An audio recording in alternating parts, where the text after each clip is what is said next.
Hi all, welcome to another Chess 24 Banter Blitz. It's 11:30 UK time. Just checking my preview for a moment before we go all in. Okay, so mute over here. And just to let you know, the premium screen, if you want 15% off, just use the voucher code Kingscrusher. You can get to play even the World Chess Champion on challenges, but you have to be a premium member. So there's a lot of other benefits as well of premium membership. Check it out.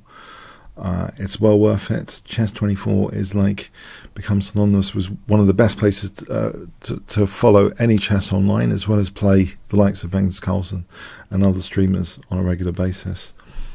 Okay, so that's Kingscrusher, the voucher code. Let's go to the challenge screen now.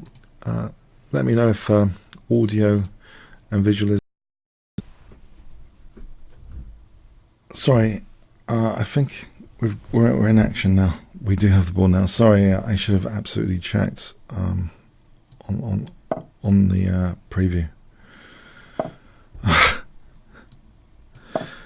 Okay, I think I might have to do a bit of snipping of this thing to avoid wasting people's time with that start. Okay, so we're starting from here today. I had a bit of a technical issue. We're starting from here. At this point in the video, I was just sorting out the board there. So just to recap on the game, if you're wondering how we got to this position, e4, knight c6, knight f3, e5. So it started like this. Knight bd2, knight g7. Anyway, so we've got... Okay, I'll just show you how we got this position. Okay, so we're in action now with the board. Okay, so I'm going to play rook takes f5 or g takes maybe.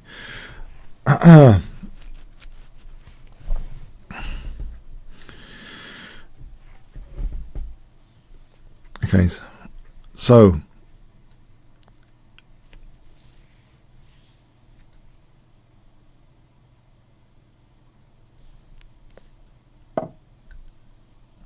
right, can I play f4 with a d4 check? I think it's interesting to try and squish the bishop, so I will do that. Maybe on d4 I have something like king g6. Oh, there's bishop c5 as well. Okay, this could be quite dangerous. Maybe here. To be able to answer, well, g6, so d4, e4.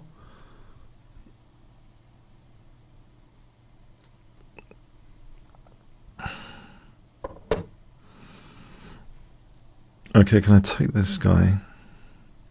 Because I'm controlling at h1, I'm wondering how dangerous if I do this.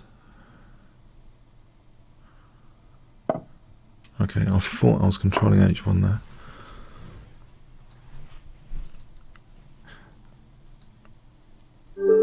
Alright, sorry about that. Yeah, I was a bit distracted as well. I was trying...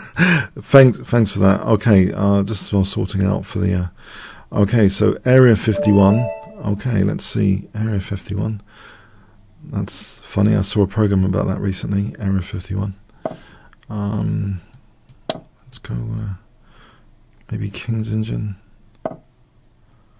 Alright, I've got a line against the trump, which involves knight e4. And sort of playing bishop f5.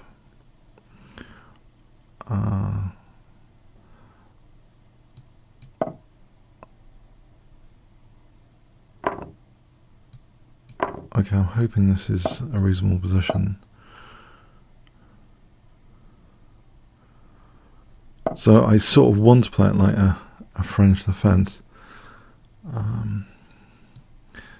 mean, I'll go all the way back for a moment. So I just want to sort of play it like a French defense now, with c5 and knight c6,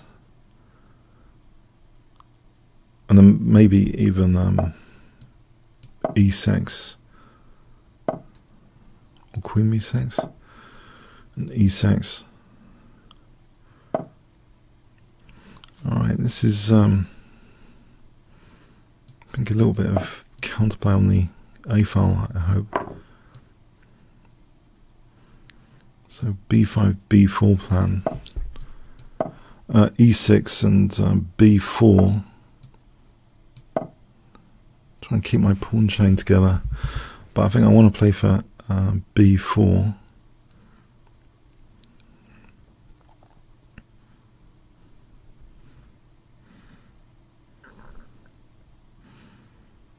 Yeah, I had a game against Jim Plaskett once, and he played bishop f5 and knight takes it. He just seemed to have a solid position.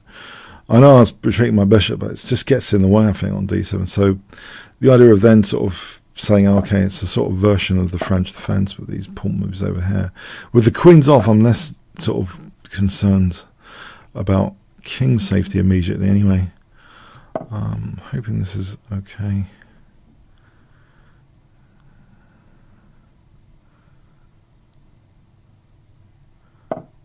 Alright, so I wonder if I play b5, maybe I can play takes and then b4, a quick b4 after. I think I should be pleased with this position. It looks reasonable to be able to take and then b4. Okay, my king's in the centre though, so maybe I have to do something about that and keep this protected. So I think king f8. Okay, that looks a bit odd, but I think I just want to get out of tactics like bishop d6. I want to play takes and then b4. I don't want ed and bishop d6. Okay, the knight's protecting. I mean, maybe it's not the end of the world, but I just don't want that. I want to keep the dark square bishop. Unless it's an exchange sack, I don't think it's that effective around about here. So if I take and then b4, I think the king being on there is intriguing. On d2, this kind of makes what's the undoubling I'd want to do anyway, but it seems to have a big bonus here. And the king in the centre there. And this looks like, on the surface, it should be okay for me. I've got an immediate threat of taking in bishop b4. Alright, this looks... Okay, d5 is held up. Maybe there's bishop a6 and knight d3. I'm threatening immediately knight c2 anyway. Okay, so if I played rook a3, is that any good?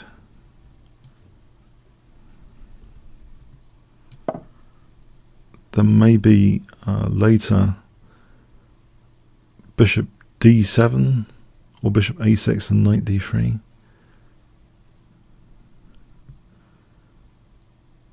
It looks fairly pleasant. I'm holding up d5 with the knight on b4. I guess my rook's not that happy over here. I can sort that out, I think. King g8. No, maybe not. How do I sort out the rook? Okay, that's a little bit of a problem. I think taking on I mean, later, if my rook wasn't such a problem. Oh, taking and then bishop a4, of course, now. The king on d1, that doesn't help, having the king on d1. Surely, there's knight takes and bishop a4 here.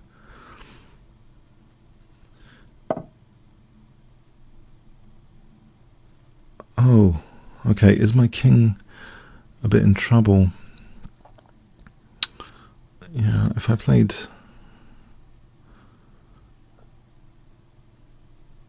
bishop d6 just to give me a view on there's e5. Alright, yeah, where does my king go? f6, there's knight g6. Okay, what about the king on c7 then? If I moved the king to c7, then I could liberate the rook, the other rook. I'm trying to sort this out without some disaster. So king goes to c7, then that will give me rook a8. I'll be very happy about things then. In terms of not having so many loose pieces or king liabilities to rook b8, etc. I'm reducing the liabilities. I've constrained the pawn anyway. Not winning the pawn is maybe a good idea. Because this rook concerns me. Once I sort out that rook, okay, I can sort out the back row here.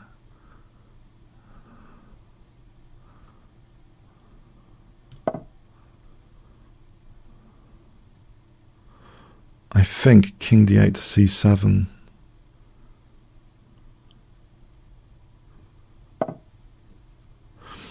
Right.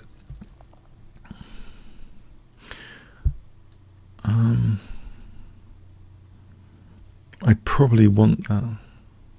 I'll play here. Maybe bishop b3. Oh, the pawn on d5 though is loose. Okay, at least I get my rooks connected.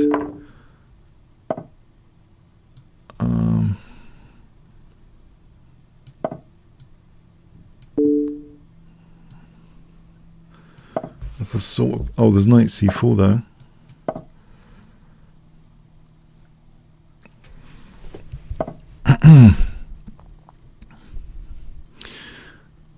Right.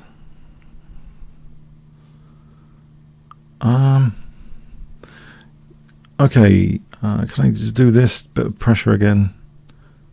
I hope.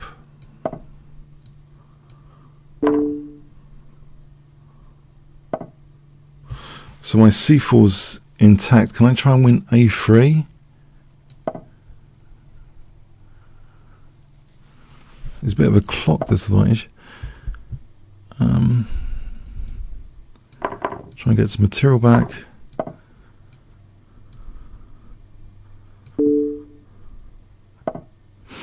Right, if I play king d5, just to hold c4, I'm not getting mated there, I hope. Rook a1 and rook c1. Okay, there's knight b6 on the cards. Okay, rook a1, knight b6, and then knight c4 is going to be a pain. There's knight c5 coming up anyway. Alright, it is a bit of a pain, that move. Okay, I think I'll do that anyway.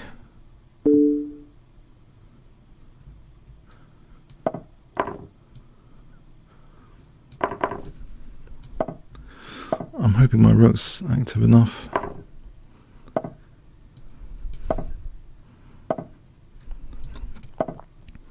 It seems reasonable, this position.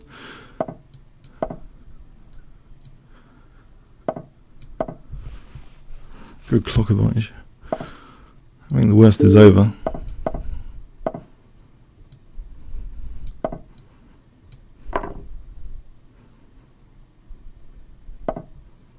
Bit of time gain.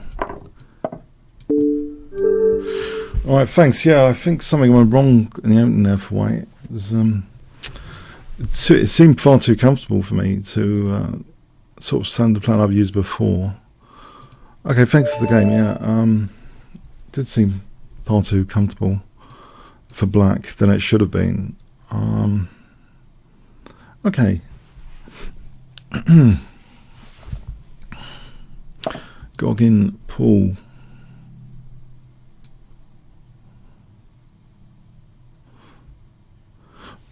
Hi Goggin, how are you today?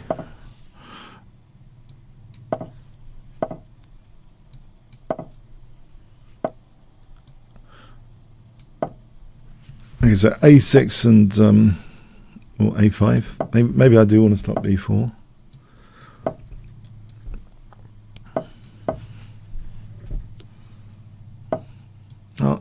I don't like the idea of castling kingside into some sort of attack here with a fishing pole. I think I'd rather reserve the right to castle queenside in this scenario. See where he is placing his king. That can make a big strategic difference, I think, to any pawn breaks, etc. Because you really want to sometimes reveal king safety issues. It's not just about the pawns, it's about the placement of the pieces, and in particular the king. Where is the king placed? So I want to know, can I play d5 here?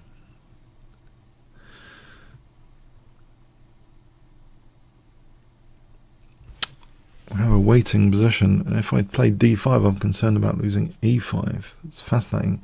Can I probe here with bishop f5? Trying to encourage d3. Okay, maybe just do some probing around before committing my king. I think he's doing the same. So where will the kings be? That tension here.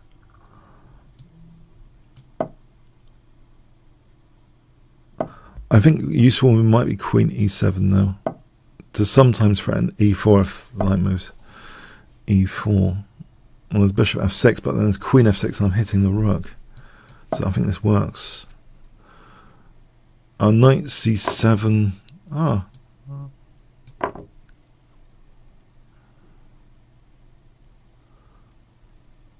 Okay, the complication there maybe would be knight c7, king d7. Okay. Even so, if it's okay, that's another story. That's another story indeed.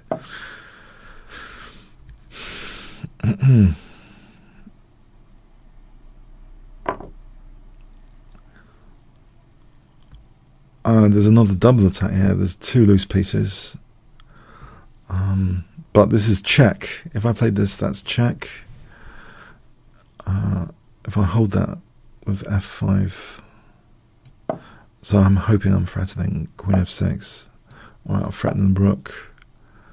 No, the knight's protected. I'm holding on c7 still.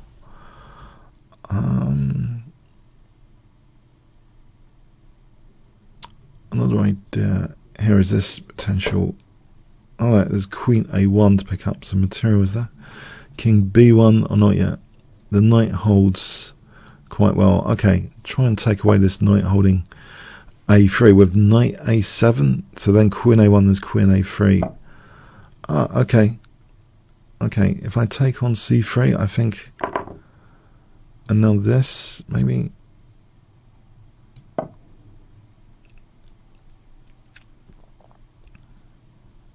If I can get the rook activated on a1 with the bishop on b4, that would be pretty dangerous, controlling an escape exit. So ab, cb, knight b4, bishop b4, I'll be threatening a big rook a1 there. Queen b2, rook a1, king c2. It's worth thinking about that sort of thing.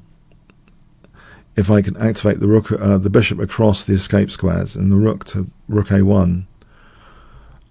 So let's say queen a2, there's queen c3. So b4, let's calculate ab, cb. Knight takes b4. A takes. Okay, it's going to happen anyway.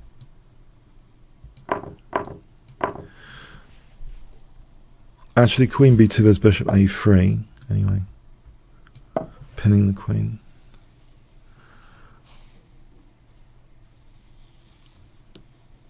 Bit better. Sometimes you can adjust your perception of things. Right, I think I'll take on d1 here.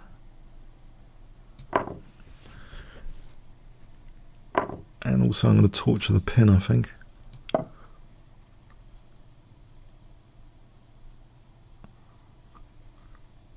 Not be too quick to. I think people are too quick quite often to exploit pins immediately when there's a lot of torture potential. If you're a masochist, though sometimes I am, I suppose, on the chessboard.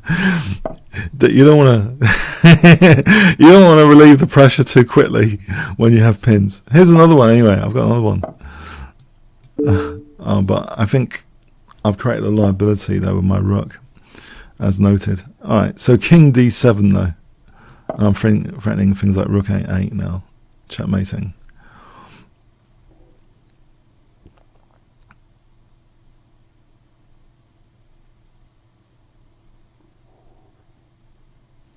No, but seriously, pins are very good in the short term and long term. You don't need to rush to sort of win material. Okay, thanks, Goggin. Okay. Tangential. Okay. I'll try a King's Engine attack. I reviewed a course on this recently. King's Engine attack, and it's been used by Fischer in his early years. It's and also, of course, Fischer used the King's Engine defense. So, in fact, if you want to wipe out all requirements for an opening repertoire, so a system A against 1 d4 with some ideas that you can use for 1 e4, then King's Indian attack territory seems to be quite a cosy bit of territory, avoiding a lot of tactics, all tons of opening theory you get nowadays. Could be a good coping mechanism if you want to try the King's Indian attack with white. And the big thing I really found out from reviewing this course is not to underestimate the move order. Start with e4 first, then d3, and then King's Indian attack setup against, say, the French and Caracan. That's most effective. Because if you start with knight f3, unfortunately, they can have a sort of reverse London system with an early bishop f5 later, which I hate the London system. So I think the move order tweaking to suit one's preferences is important. I think whatever downsides or prison we choose to be in, I think we should enjoy it as far as possible, if there's a choice. If there's any choice. So yeah, the King's Indian move order for me, like Fischer, would be like e4 if they play e6, d3, I'm convinced, not knight f3, hoping for e6, because they can always do knight f3, they can always do d5 and then bishop f5 there. So yeah. So today, yeah, instead of doing some English openings, I think I'm going to give you a little bit of variety today to try the King's Indian attack system with white. Is everyone very excited about that?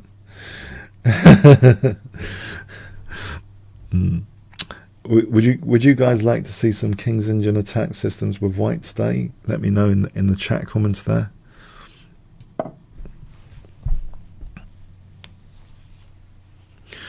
So Fischer had great success with it. He didn't just play it against the French defence, he did play it also against the Caracan defence. So it was a way of just, for the moment, while he was building his strengths, other strengths, I think it was like blanking out opening requirements. I've just dropped a pawn, haven't I, for nothing? I've just dropped my a2 pawn for virtually nothing. It's a bit scary. Oh well.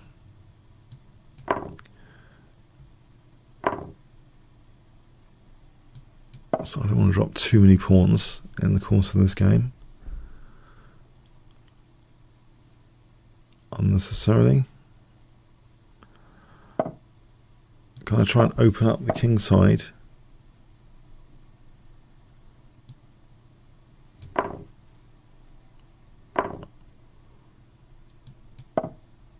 Actually, what was wrong with bishop takes g5 out of interest? I'm thinking of the H file though as priority. I want to get onto this H file and not have some discovered attack made against me. I think I'm renewing bishop g5 all the time anyway. If black wants to get uncomfortable protecting a g5 pawn, I can double the rooks in any case. Say knight h7, I'll just double the rooks, I think. Okay, but there is a nuisance counterplay here, a3, yeah, it's a nuisance counterplay. Let's get the queens off then. More than a nuisance, it's changing the nature of things. A lot of things could come off here. Can I get away with it rather? d4.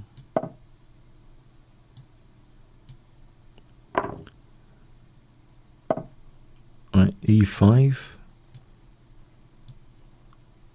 Or do I need to block this pawn? I got my bishop on c1. Okay, the bishop controls d5 here.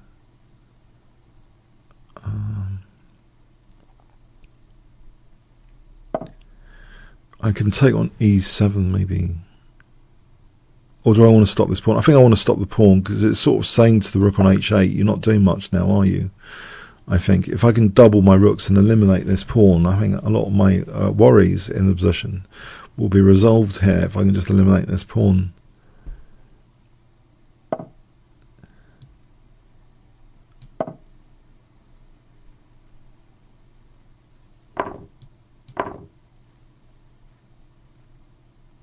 I think this is a happy position now if I just double the rooks. Okay, e6 might be...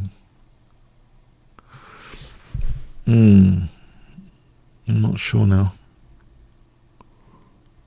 Or at f6 just to get my own pass pawn. I think f6 is more dynamic. Try and break through with my own pass pawn. And temporarily block that bishop.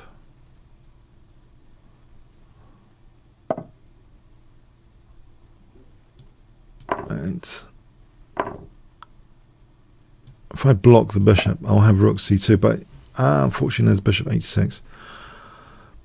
It might not be that easy to get in the move I want to get in.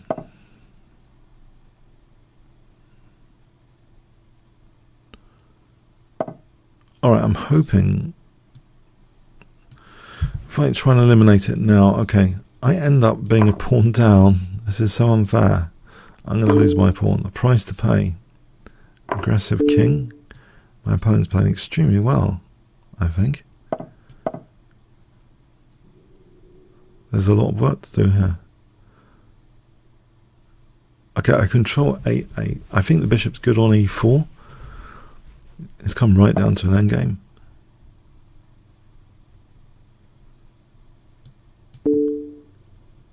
Can I do a little bit of naughty tactics here with bishop d5? Try and get my king to g6. I'm hoping this is plausible. King h5 on bishop f6. Alright, that rook's loose, so I can have a discovered attack to win the rook.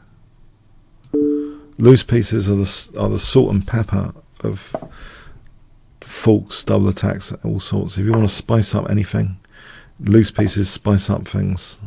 As I say to some of my students recently about loose pieces.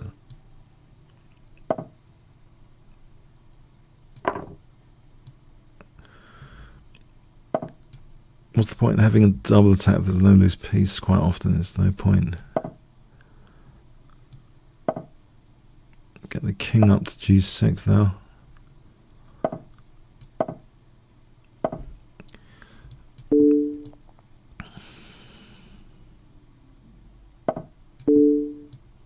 Yeah, that was quite a fight for a while. Well played. That was a real fight.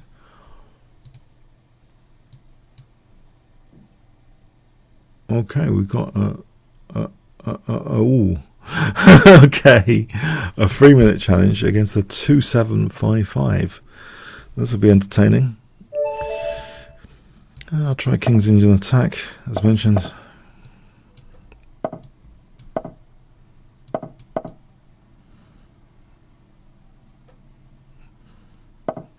It's not that quick as I would have thought for a 3-minute game.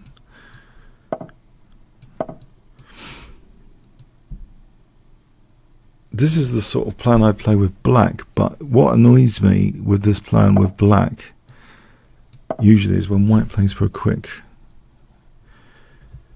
d4.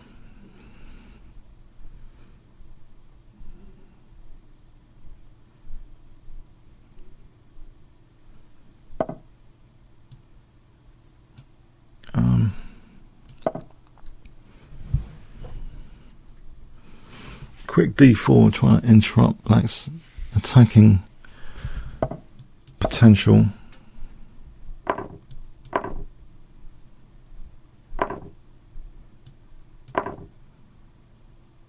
I'm holding the knight there. This is fine, I think. Famous last words. I'm playing a very dangerous opponent. To say such things is a little bit presumptuous. I think the higher rate the opponent, the more resourceful in general. It's a little bit presumptuous to say anything. But I'm hoping Queen d3 is fine for the moment, for the foreseeable. If I play Queen d3, maybe even King f2 and Rook h1, can I use that h file? The double pawns don't concern me too much at the moment. Neural networks have put pay to that sort of thing when the opponent's structure isn't as effective. It's not, you can't really count it as a major extra pawn quite often, if we can learn from neural networks anything about chess. Okay.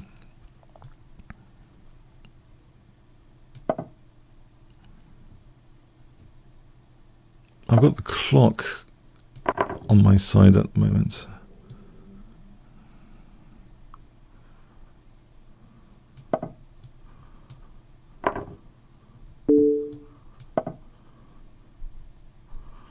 There is the potential of rook. That's a pin.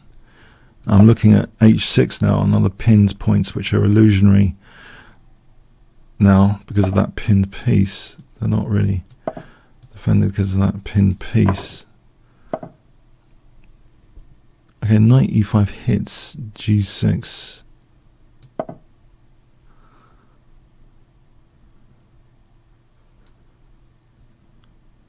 f5 looks really dangerous.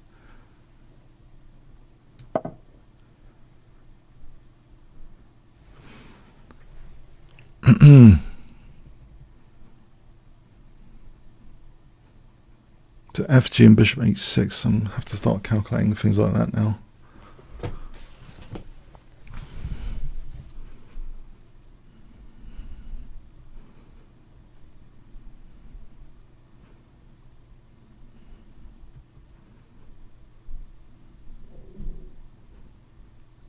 This is much better than I had anticipated.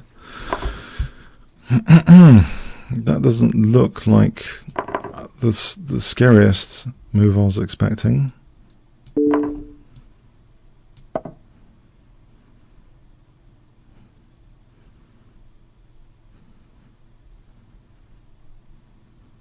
Queen f7. Alright, okay. Queen d7, can I pick up a pawn? Or bishop h6 threatening? Hang on a sec. If I take it b7, I think that's better. And where am I? Isn't there queen d5? Oh, okay.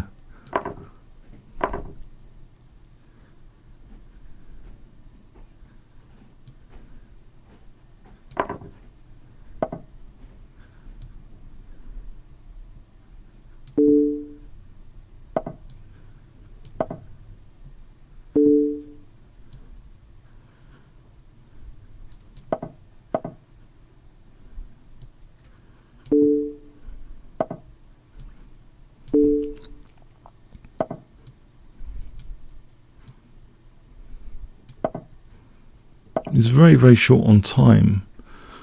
I don't know why he would be so short on time intentionally.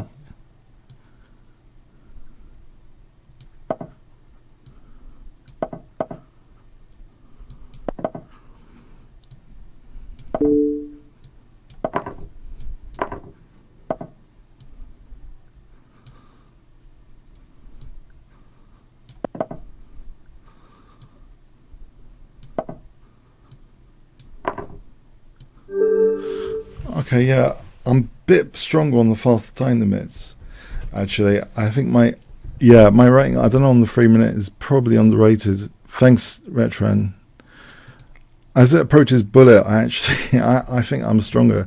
Although I do often say I'm not very good at bullet. Okay. Thanks. Okay.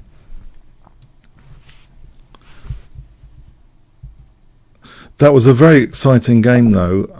I just felt I felt comfortable, though. When you get a pin, I think I start to feel comfortable.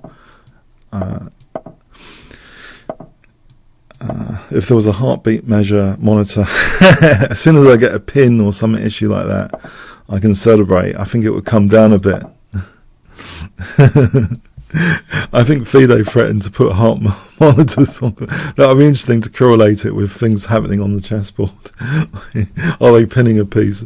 Is it? I think Magnus Carlsen's expressed in a post-mortem once that he was happier against Kremlin, I think, because he saw the knights were not very good of Kremlin, so he started to be less worried about the position. I think I was less worried once I saw that pin, rook on the 7th, Nimzovich. Once I got that pinned bishop, but there's always an uncertainty. I do believe the higher rated the opponent in general, the more resourceful they're going to be. The neural networks have taught us that even the mites of Stockfish, though, with that enormous resolution of tactical genius, that even neural networks with 1 in 100 calculation, they can sometimes sort out counterplay in the wider sense, and so there's not much to do sometimes. And in general, I think when you're playing a very, very tactical player that you think might be more tactical than you, then that's the sort of approach, the sort of containment strategy, contain their bishops, contain their counterplay as far as possible, if you think especially that they're more tactical than you. That's another thing with the King's Engine attack, by the way. I think Fischer used it as well as a sort of positional opening to sort of minimise the opponent's counterplay. If you played sharp stuff, they'd have all sorts of weird and wonderful like counterplay in sharp variations, which maybe he just didn't want the hassle of, and ended up, until he was like 15, playing like the King's Engine attack as his weapon quite a lot against the Caro-Kann and against the French defence. So yeah, I was quite excited in the last few days to sort of review some classic Fischer games as part of this. I wanted to do a thorough job on this course review, so I looked in depth, and I also believe if you do look in depth at all the key variations of a game and try and extract the key principles, I think that's a very, very important thing to do in general when you look at master games. Because on a different subject, I've been listening to Alan Kay, one of the pioneers of computer science, and he sort of basically says our scope for thinking, creative thinking, is often limited by our context. And you might wonder, well, what's a context in chess? And for me, a context can actually just be an example of something.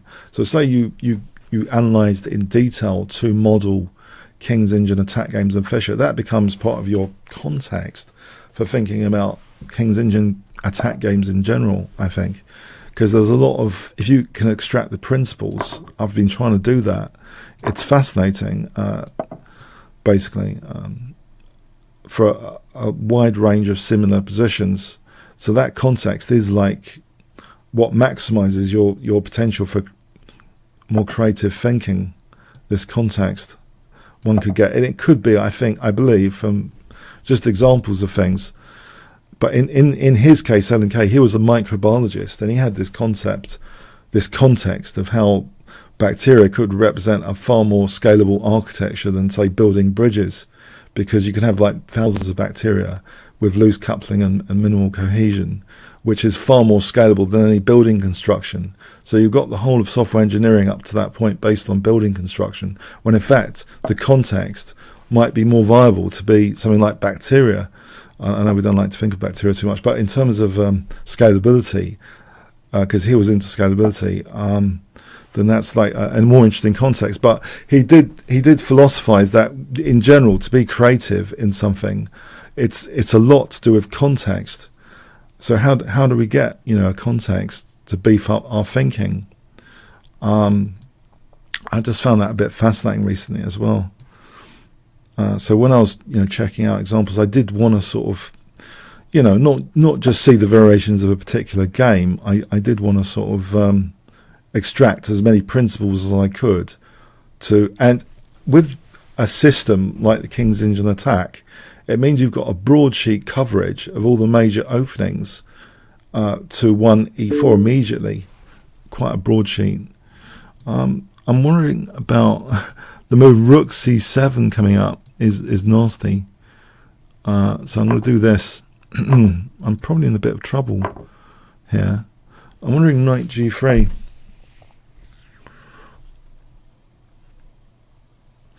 Of course, the tragedy is there's a connection actually between IT and chess, which is fairly tragic. That Alan Turing, who even on paper wrote a computer chess program and saved thousands of people during the war, was then sort of chemically castrated. And he saved thousands of people during the war, because he was gay. And you have all these Turing Award winners later. So Alan Kay struck me as one of the more pioneering. But yeah, it's a tragedy the whole thing's based on. That in the past there was such prejudices and such great intellects. But yeah, I mean, things obviously are fantastic today compared to what they used to be. But yeah, so I was looking at these Turing Award winners from Alan Turing, and yeah, the creativity of the pioneers, it's fascinating, some of their ideas, how I thought I could apply them to maybe improve my creativity in chess as well, just looking for parallels. But a lot of the ideas just were in the 1960s, and it's the technology today which allows those ideas to be realized. Like the self-learning neural networks was around in the 60s. It's just that we can actually explore a lot of these concepts now much more easily with the technology we've got. So that's fascinating as well. Context is, there's this genius that did Tesla, and when he was talking about reasoning, he said, take everything from first principles. Then you'll get some creativity. And I was listening to him, the guy that does Tesla. I've just blundered a piece now, haven't I? Okay. But it's more straightforward to have a context, I think. If you come from a context, a lot of people innovating in computer science, they might have like PhDs in language, and so they've got this context which lets them be creative about what should be a good like programming language. Because I think so people with the similar mindset, they might not have that creative context that they've come from. I think even in chess, I remember Kasparov was talking about creativity, and he said it's not enough just to calculate. You've got to have a lot of imagination and inspiration. And maybe he was also alluding to this idea that you really need different contexts. And he did say when he was a junior, he didn't just study chess puzzles like we do today. He studied compositions, chess compositions, as in composer, really hard ones, to perhaps maximize his context for what I see now. Maybe he was really just maximizing his creativity context. So when he had very difficult, positions which required much more creative solutions, because he's been practicing on compositions, not just puzzles. I think that might have given him this context for, inspired ideas. So that's another thing. Ada Lovelace, yeah. So I did a bit of Ada. It's got strong data typing and the mechanic. Yeah, Ada Lovelace did the Ada programming language. And you would have thought... I don't want to talk about programming languages too much, but yeah, but I could. I mean, if you want. JavaScript, was sort of looked down on, but it was part of the browser. It was like in a privileged position in the browser as the new operating system of the internet. And thankfully, there's things like TypeScript now. So the basic things of data time, which we took for granted in Ada, now with TypeScript, you can even apply that to JavaScript. These transpilers. So yeah, it's fascinating how technology waves, concepts. But also I've heard some funny stories recently. There's this guy Ted's Ake. I've been hearing he had a lot of ideas for the internet, and it's not what we have today. He wanted it more interactive, much more dynamic.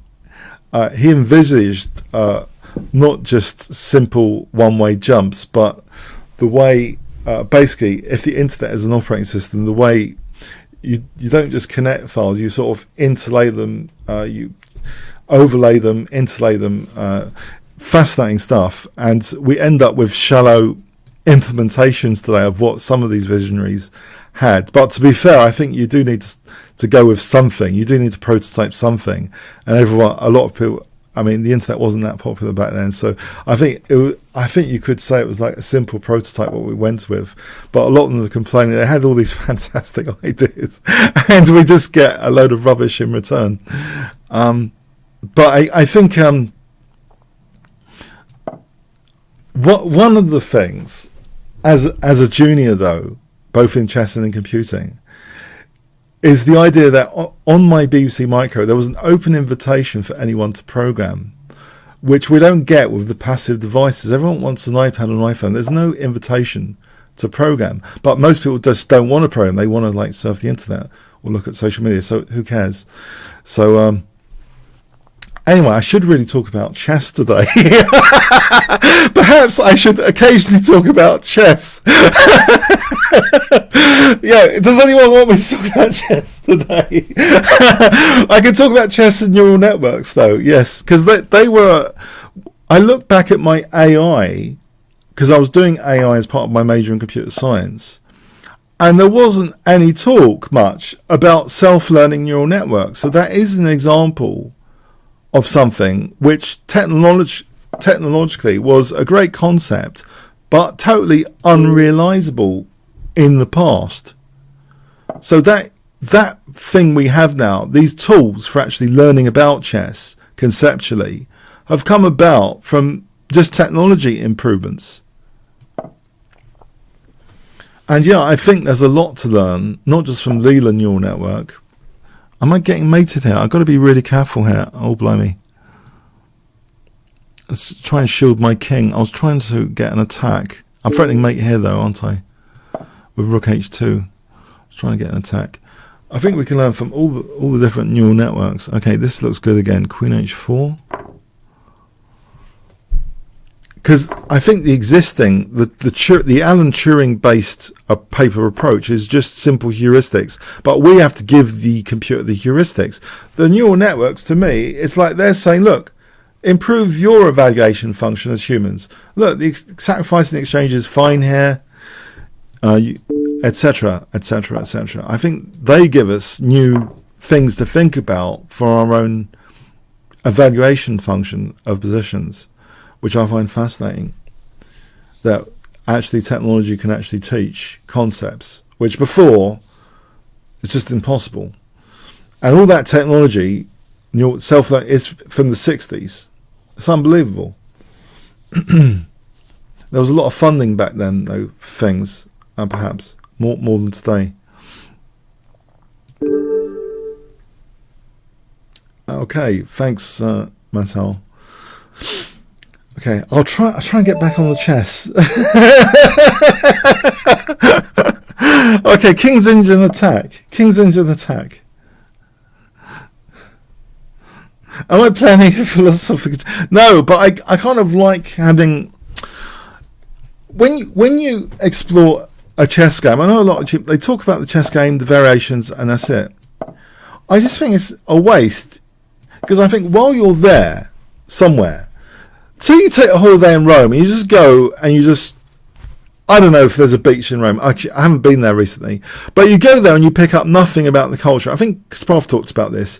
If you're there at a place, do you not want to pick up ideas, philosophy, principles? You've got people on YouTube today, they just go through a game, rattle off a few variations, done deal, less than 10 minutes, 5 minutes. What have we learnt from that? Have we picked up any context for our thinking? Have we picked up any principles? Quite often zero. Absolute zero. It's just an entertainment thing. I think while you're there, you've taken the effort to go to some game, to some Fisher game. Why not, while you're there, pick up some principles? You know, for very similar positions. Because chess is a gigantic game. I think if we don't pick up principles, it's very, very hard to improve in chess as it is. Of course, then you can argue, okay, principles don't work. You need a very, very specific position for the move to be truly effective. You need like very specific. But it's principles that guide us quite often to the right area to concretely look for a concrete, very effective move.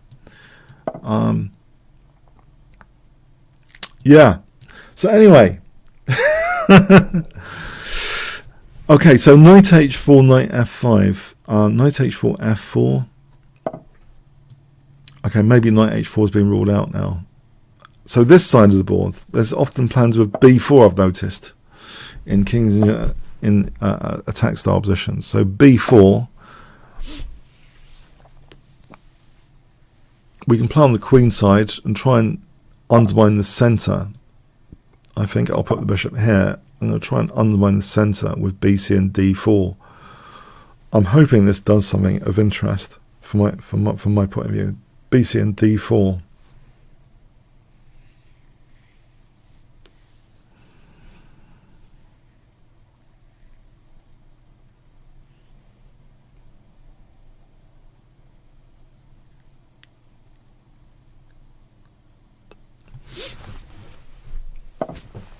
Okay, so the question is, can I get away with d4? I think I might be able to. It doesn't look as though I'm getting completely demolished just yet.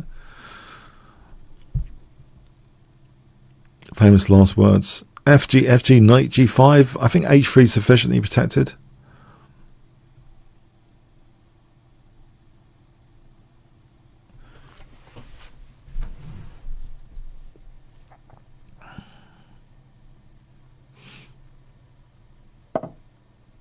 Right, so BC, DC, DC, D. There's all sorts of options, basically.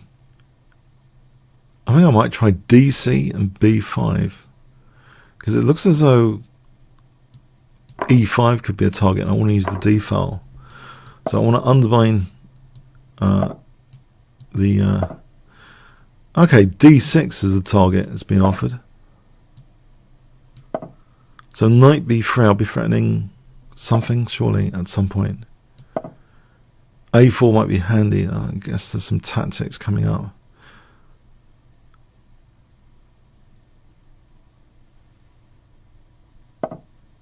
Isn't that rook d6 here? What's wrong with rook d6? It's a nice pin. Yeah, you left that d pawn as a target. It looks like c5 is weak now. e5 is weak now. Yeah, I think this is a disaster structurally, isn't it? I'll keep the pin. Being a sadist, I'll keep the pin. I don't want to relieve my opponent's torture. Okay, so I just want to double rooks against the pin piece. I say this on the chessboard. I have to keep qualifying that, don't I?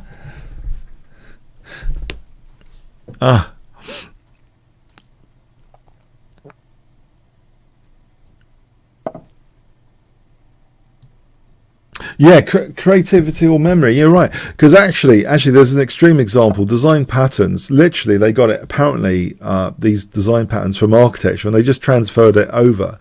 And it was, of course, proven concepts from a different context, which, of course, were very useful to programming. So sometimes you can literally take tried and tested concepts from another domain, another context, and just use them in a slightly different way, and they're tried and tested.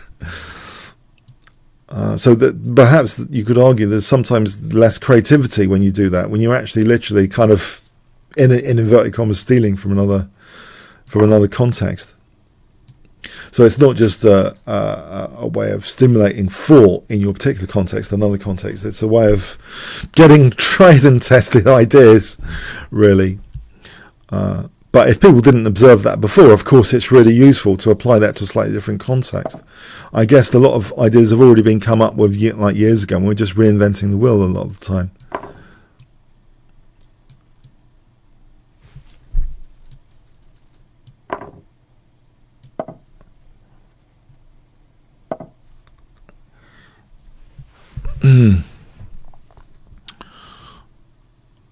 Okay, there's rook d8 here.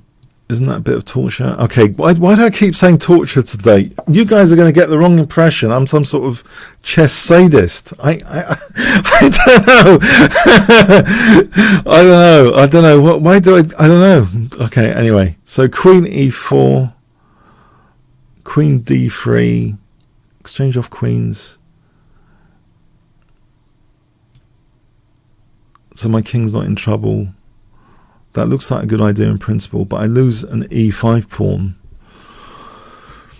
On the other hand, knight f4 coming up looks a little bit mildly dangerous, which I don't want the hassle of, so I'd rather have the queens off. Lose e5, probably get a pin somewhere else, probably win c5 soon. Oh. Alright, knight f4. I'm going to have to try and ignore knight f4 when it comes up. I don't want to allow too much counterplay. I'm going to somehow ignore knight f4 when it comes up as some tactically amazing resource. Actually, isn't that... No, there isn't queen d5. Why couldn't I have just played queen d5 if I want the queens off? Oh, no! No! No! I've missed my shot for queen d5. Oh! Ah! Oh, I'm going to have to permit a counterplay, I'm afraid. It's so unfair. Life is so unfair. I have to permit counterplay. Okay. No, no, no, no, no. Far too dangerous. Bishop f1. Okay, this is getting danger now. Now it's getting dangerous. I have work to do. I have calculation work to do. This is so unfair.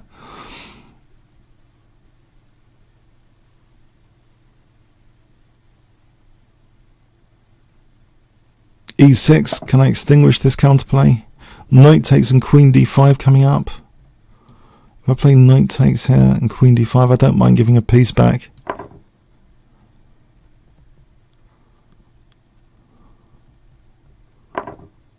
Okay, bishop g2 again, trying to settle, calm down f3 issue. Alright, try and challenge this f file. Can I calm down things here? There's another pin, like my pins as you observed. Pin.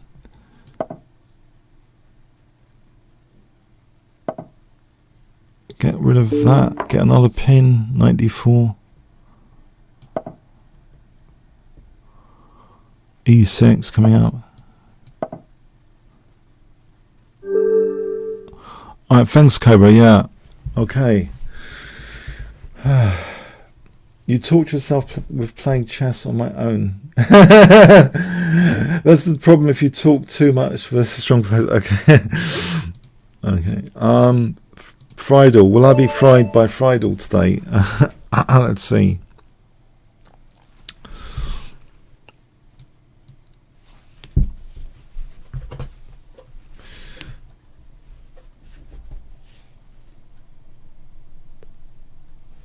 Okay, Friedel.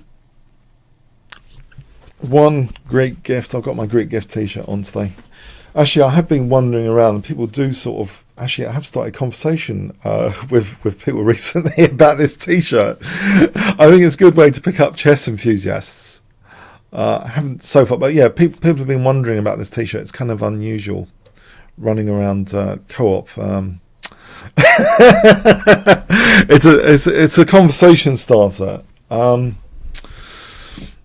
Yeah. Okay. So anyway, 2 Greek gifts, 3 Greek gifts, 4 Greek gifts, 5 Greek gifts, 6 Greek gifts, 7 Greek gifts, 8 Greek gifts, 9 Greek gifts. Okay, I definitely haven't got the white pieces here. So, okay, we'll abort this for a moment. Maybe challenge later. Okay, I'll be fried later, maybe by Friedel. Okay, Gas 28. Let's try this King's Indian attack.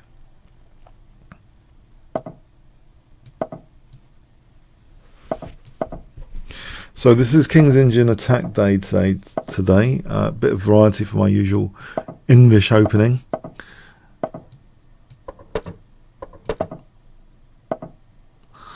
Right, so this is an interesting question, what to do here. Touch the queen side, play queen e2. I think I will dare play c3, actually. c3. I'm thinking queen e2 might be there might be a nuisance there with knight d4. Now here, what I do like with both the King's Indian defense and the King's Indian attack is a common idea, which I have mentioned before, about overprotecting e5. So you play like this, h4, bishop f4, then you play on the dark squares, knight h2, knight g4, h5, h6, maybe get a form pawn later on f6. It is form pawn friendly, this opening. Maybe I could stamp my seal of approval to certain openings as being form pawn friendly. I think this is a form pawn friendly opening. So bishop f4, knight h2 to g4. Okay, do I dare play this? Okay, I'm hoping it's not a big deal. Oh, knight d5, hang on. No, knight d5 is scary. Okay, maybe c3 is a big problem. I think I'll protect c3, so I've got some options. If I got a few moves to do what I want, I think I'd play knight h2 to g4 to f6. Alright, I can get tempo here now because I've covered c3. If I can get to play h5, h6, there's a form pawn for a start. But here, okay, I'll wait for knight g4 maybe. And then h5, h6. So I'm getting the whole form pawn potential going now with knight f6. This looks like very juicy knight f6 here, if I say so myself. Knight f6 looks juicy, juicy, juicy. Okay. It looks so juicy. I mean, I'll play the whole opening for this position if I can get this position. I've got the form pawn bishop, which is going to be a form pawn soon. But it's eliminated just in time, isn't it? Queen e3, knight f6, ef, queen d8, queen h6, queen f6, knight g5, queen g7. It's eliminated just in time.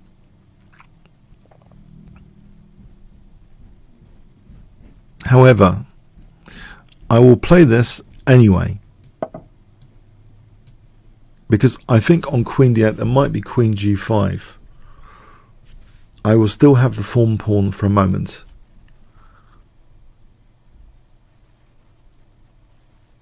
I will still have h5. I will still have the prospect of knight h2 to g4 to h6.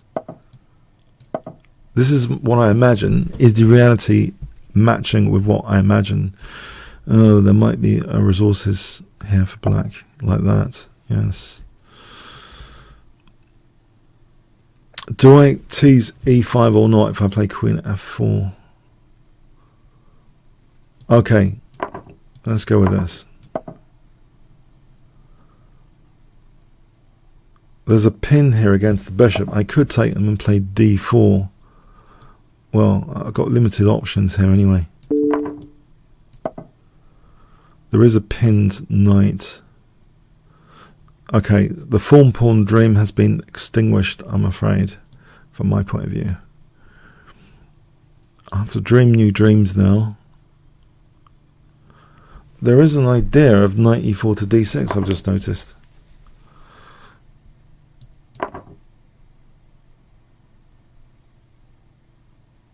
Oh, he has got knight d4, has he? For knight e2 check. Oh, that's nasty. If that is true. Okay, so knight e4 here. Or bishop takes for knight e4. I think this one's interesting. To get knight c5, try and get past pawn. I probably have got 0 here. He's got a 2-to-1 pawn majority. It looks as though I've got virtually 0 going on here.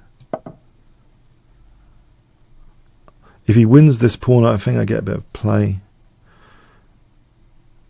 Knight d6, knight g5, threatening knight e6. Okay, so say took, rook d4, rook c7, knight d6, knight g5.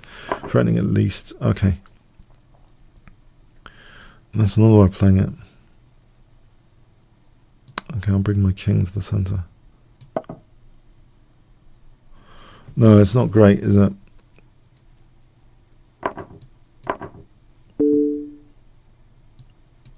Does he give me a bit of play with rook d7? Alright, I didn't expect that generosity. Looks as though knight g5 or knight d6 even. I wonder if knight g5 is better. Knight g5.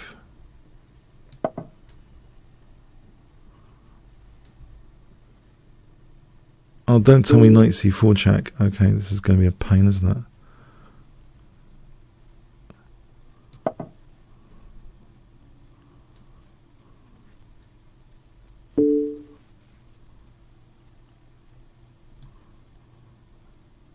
Oh, knight e3, king h3 after? As long as I'm not immediately mated. Or is that the case that I might be later? King h3. Well, let's imagine I'm not, for sake of argument.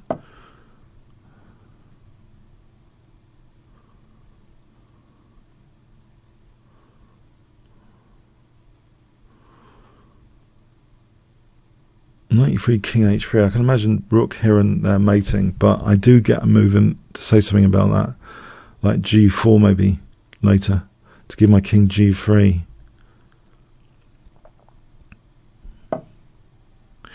Okay, a bit of business here.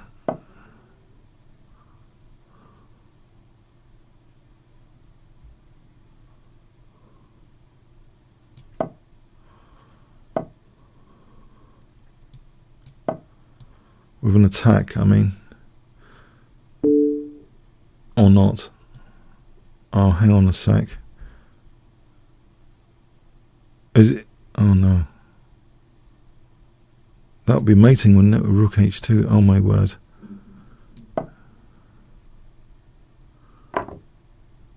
This is getting so dangerous now. Am I busted?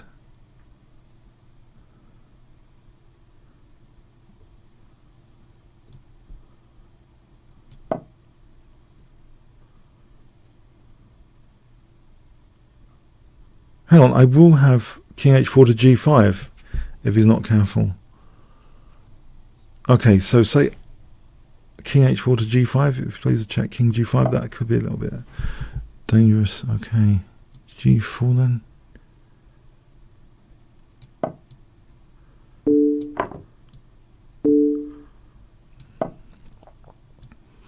Can I at least get this pawn somewhere? Ah.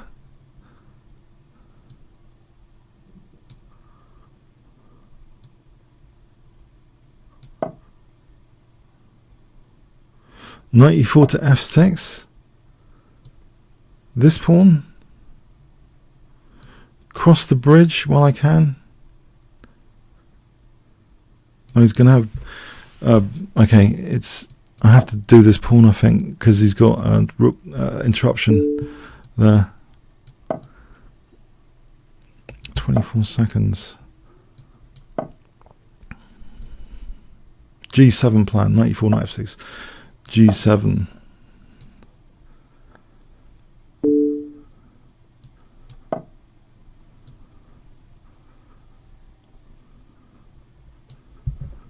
There's relinquish a pawn. Rook f3.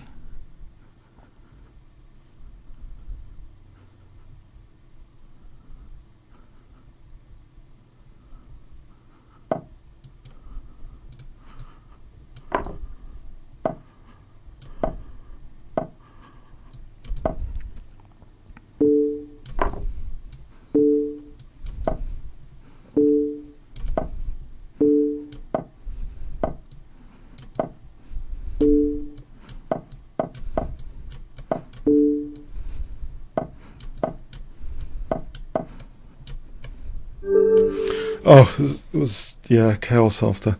You do get a bit of counterplay in the King's Engine attack because you're playing towards the king side statistically. That's another perk. So even if you do lose on the queen side, it's not going to be as terminal as the variations on the king side. So I did have a terminal variation rather than him, say, queening a pawn. It's terminal when it's like knight f6, g7. It's very close to terminal.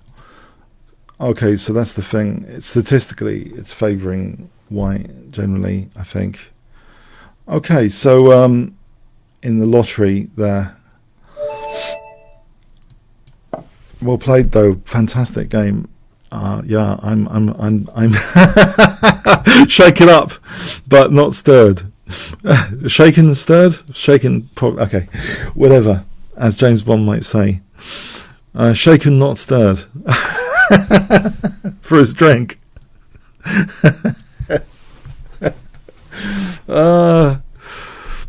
Okay, so yeah, 1 elephant, 2 elephants, 3 elephants, 4 elephants,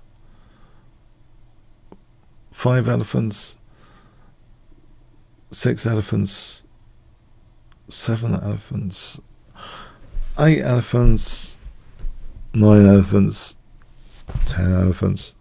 Okay, another time. Sasha, okay. Sasha, I don't like playing, I hate to say this, I had this bad experience the other week, someone completely new. Please tell me you've played some games. I'd rather play people that are not just coming right off the bat, because there's no provisional facility in the rating system right now, which means it's not N over 50, where 50 is a non-provisional rating, I'm afraid. Please do get some experience before you challenge me on the stream. I don't want to just play a raw 1500. It's there was a bad experience a few weeks back. Okay, sorry about that. So please try and establish a rating. Thanks.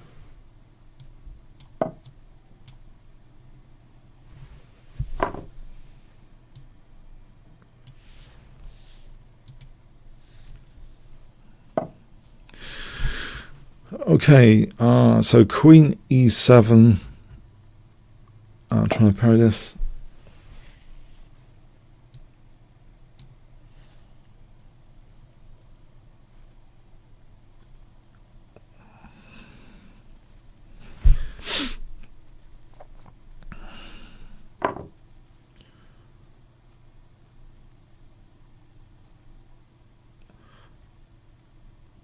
So D5, Bishop E6, C5 maybe. So trying to somehow, okay, I've got dented pawn structure, but I don't think it's the end of the world just yet.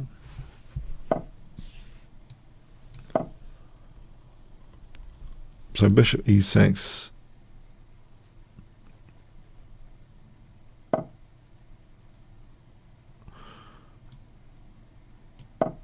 And maybe Rook D8. I don't like this alignment to my Rook, my loose Rook. So Rook D8, Bishop A5 to B6. Oh, mind you, okay, F5. I would have dropped that Rook on H8. The mechanics are tricky, customer. I think he did crush me the other day. Oh dear, this is not looking good. I don't want to play Bishop takes C3. He's got takes. Oh, this is not looking good. Am I just crumbling here? Oh, crikey. Okay. Stuff is dropping. I wanted to preserve the dark square bishop just in case there's some opportunities later. Maybe H5, H4 now is justified pretty soon. Or D4 here just to protect that pawn. Or Rook D6 and C6. Maybe that's the best bet. 95. I think I'll take it. I'm still on his queen. Check. I'm hitting his queen.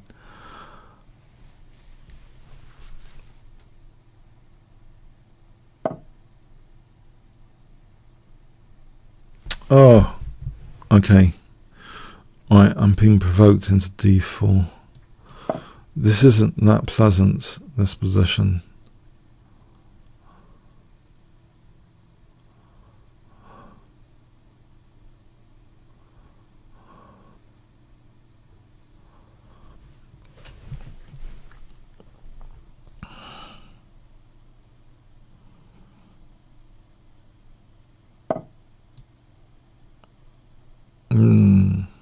Rook D8.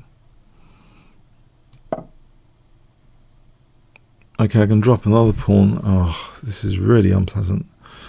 Knight A7 if he wants. Okay.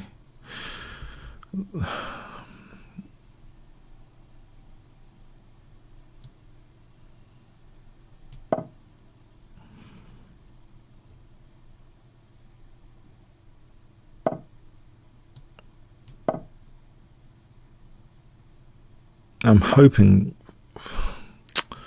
something will turn up at some point. When I'm left alone here, I keep all these tempo games. If I'm left alone, H5, H4, try and get some counterplay.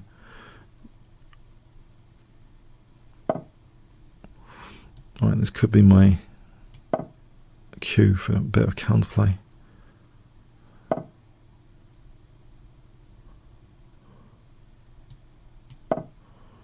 So F5 and Queen H4.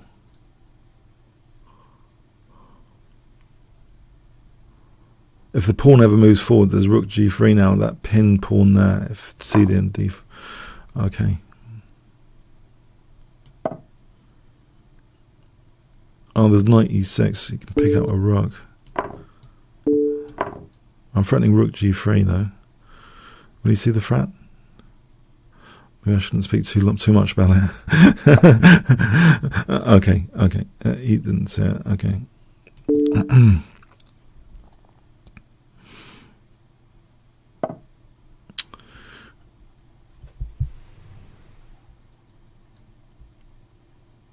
Queen h4 looks good. If the rook ever moves, the rook g2. Oh, there's queen g2. Well, queen h4 though, still maybe I should consider it. Yeah, just get another pawn.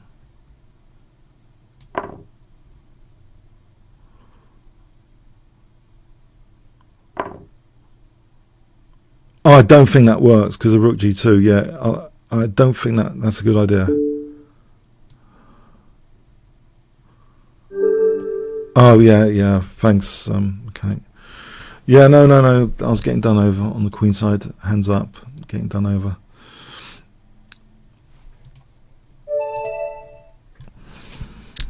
Okay.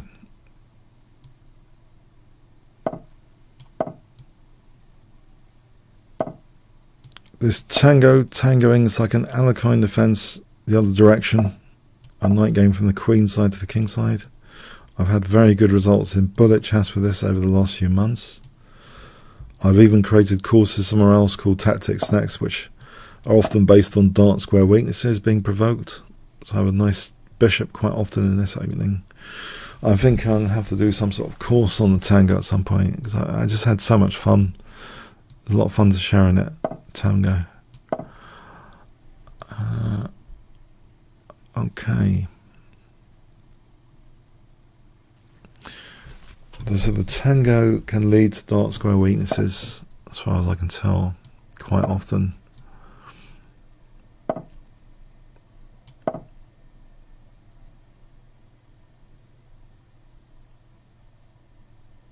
To exploit, from your point of view, you can get dark square stuff going on. Now bishop h5, what about rook h5? If bishop f6 there, queen f6, I'm on f2. If it took as compensation for the exchange, if I can take out f2 and another pawn, or even it's dangerous for white's king with things like bishop e3 if that bishop wasn't on the board. Here I think a6, put the bishop over here. I think I want to unpin with queen d7 and then play knight g4.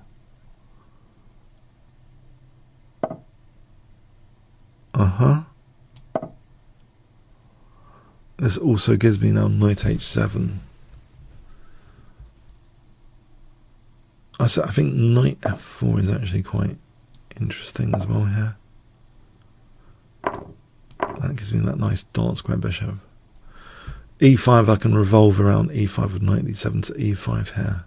If given half a chance, I'll do that. Queen e7, knight d7 to e5.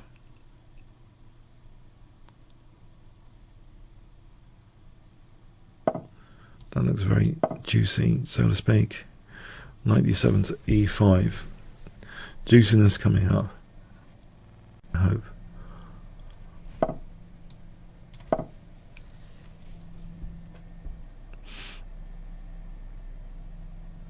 This comforting, this reassurance that I think even if I was playing a strong computer, this position is positionally quite nice, stable. I would hold it a few moves, I would hope, against anybody at the moment with that knight on e5. AB or a5. a5 might allow b6.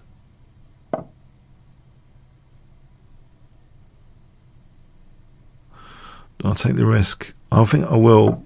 I think b6, maybe bishop takes b6. Okay, so provoke some weaknesses. c3 coming up. Some extra weaknesses, just they might be handy later. G5 could be handy on Queen D2 here. HG Queen G5, Queen G3, looking at F2. I think I'll play G5 anyway.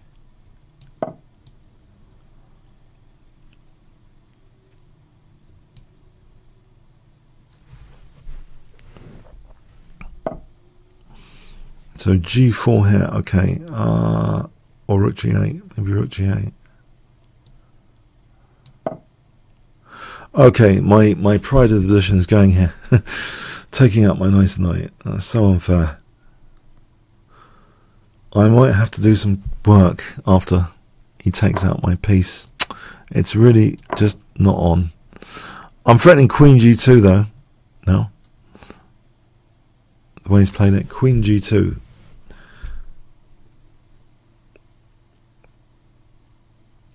There's also Knight C4 to E3.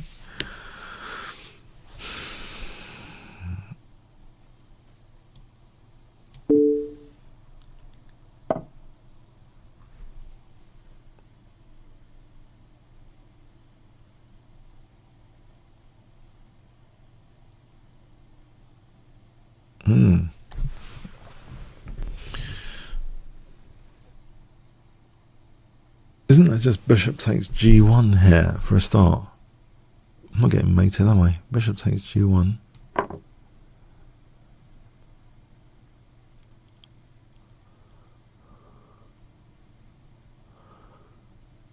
Knight takes F3 coming up.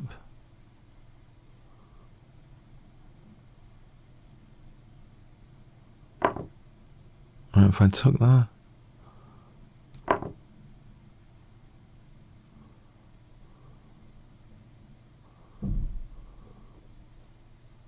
Oh, hang on. I've just noticed something. Bishop F2, Queen F2, Queen takes H1. This is a threat. Bishop F2.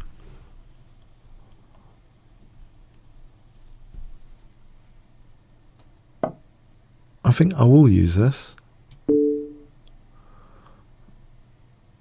Forcing move.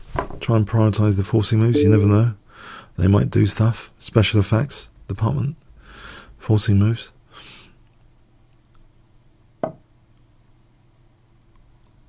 Bishop H3 for Rook G1. Alright, thanks for the game. Okay. Always blame the mouse.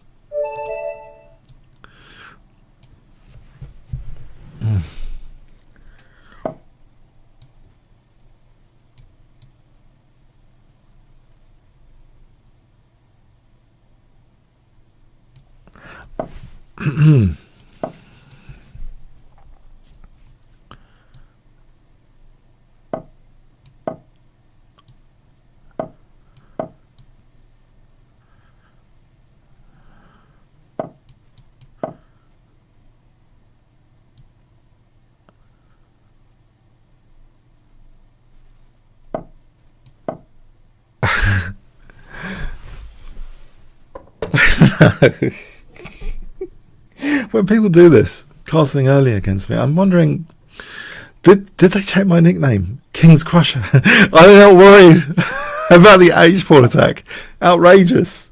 I'm not going to castle. Castling is for stereotypical. I don't want to do stereotypical stuff. As someone in Suits said, I've never done anything generic in my life. You do things specific because they're more effective. You take account the nuances, the minutiae of detail. Yeah, I'm not going to castle. White's castled here. H4, Knight G4. I'm going for the attack. H4,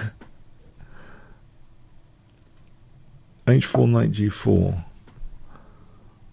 Or is it a bit of a generic attack? I don't know, maybe you can neutralise it with Knight F6 and then G4. It's possible. It's possible the attack isn't all that. Statistically, though, it is, to me, very good, generally. How sound is it here? There's two examples. If he plays Knight F6 and G4, there's that example, which seems a bit more solid. Definitely more solid than this. This is aligning my rook to his king. This is really asking for trouble. Surely, surely. I can even take, you know, he can't actually take there with the bishop because of h3. Knight g4 is also tasty.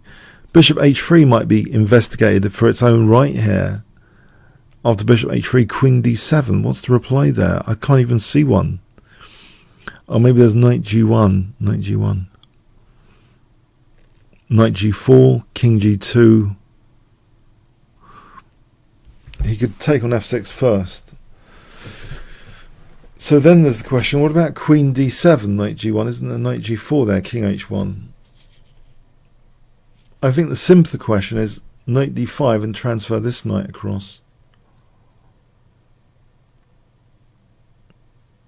The reason for doing that, the thing I don't like about this, slight downside, is the knight on g6 hasn't got much scope. If you look at it on g6, it hasn't got really f4, h4. What would I do with that? But let's ask that question again there. If the knight was on g6, queen d7, knight g1, I think I could just build up on h3. So I'm going to do that. I think my king safety is a bit better if this diagonal's blocked. I could build up on h3, I hope. So the plan here, basically, I'd need to get the bishop out of the way, though. That's not really practical. No, I visioned that wrong. So I'm not going to castle queenside. Is there anything more radical? f5, g6 construction. I think this is more radical, just to sort of get this rook joining with this rook. However that's done. So g6, king f7, bishop d7, and then try and use the h file. Okay, so g6.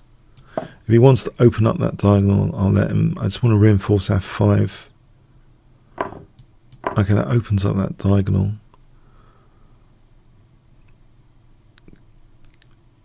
King f7. Alright, there's going to be pressure. There's going to be pressure. I see. Okay, now this is a different ball game.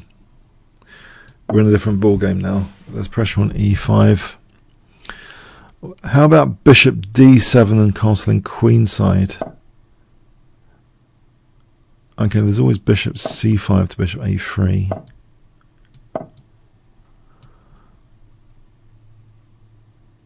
Okay, it's not that brilliant, is it, for me? He takes rook c1, queen d6. I castle queenside. I still have the prospect of doubling rooks. There still might be a prospect of, there's other things going on there. g5 and f4 plan. If my queen was back on d6, I'm aligned to his king. Try and emphasize that with g5 and f4. So let's see, g5 and f4 plan would give me knight f5. I was worried about the knight earlier. If I have knight f5, then the knight's got more pressure on g3 and e3 coming up. So let's see this position. Say queen c7, sorry, queen c2, castle queenside. King b8, g5, f4, knight f5 as the plan. I have a prospect for doubling rooks. I have a prospect for knight f5. I think I'll go with that. So king b8, g5, f4, knight f5. I can't see my king being torn to shreds that quickly, although it is possible. If I play a5 here, try and seal things up, would he sack a pawn? Okay. Can I share that C file with him here? Because I'm thinking d5 could be a target in the endgame now.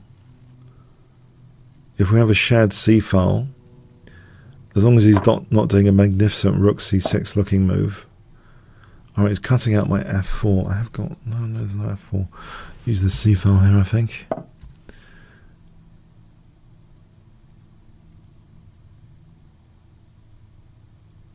Change of plan, weak pawn in endgame, a4. New targets to be picked up, new downsides here on this endgame. a4. Any target to capitalise on.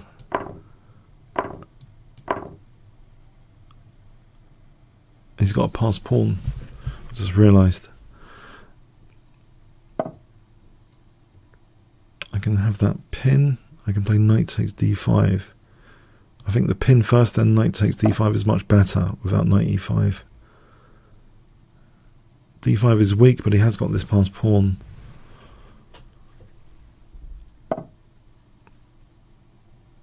I could play e4, he's got knight d4.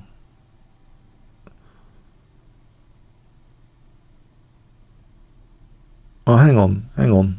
Knight e5, there's rook g2, knight e3. That's he's on d7. This doesn't work, does it? Wait. I just play rook g2 and d takes. Oh, okay. Let's try this. So I'm saying rook takes, and not knight e3, but d takes.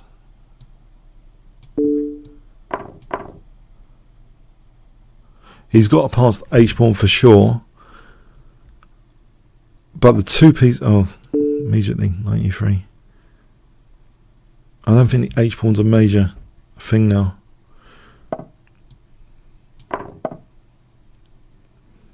Wouldn't have thought it's a major thing.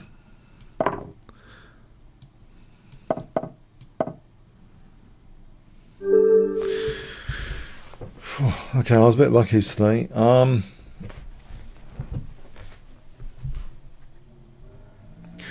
Okay. Thanks for the games. Okay, yeah, 1 fun, 10 boring. I hope you got something from today, and yeah, have a good rest of the Sunday, and have a good week. Over the board season soon. That'd be fun, wouldn't it? If you play it over the board. Okay, see you next week. Thanks very much.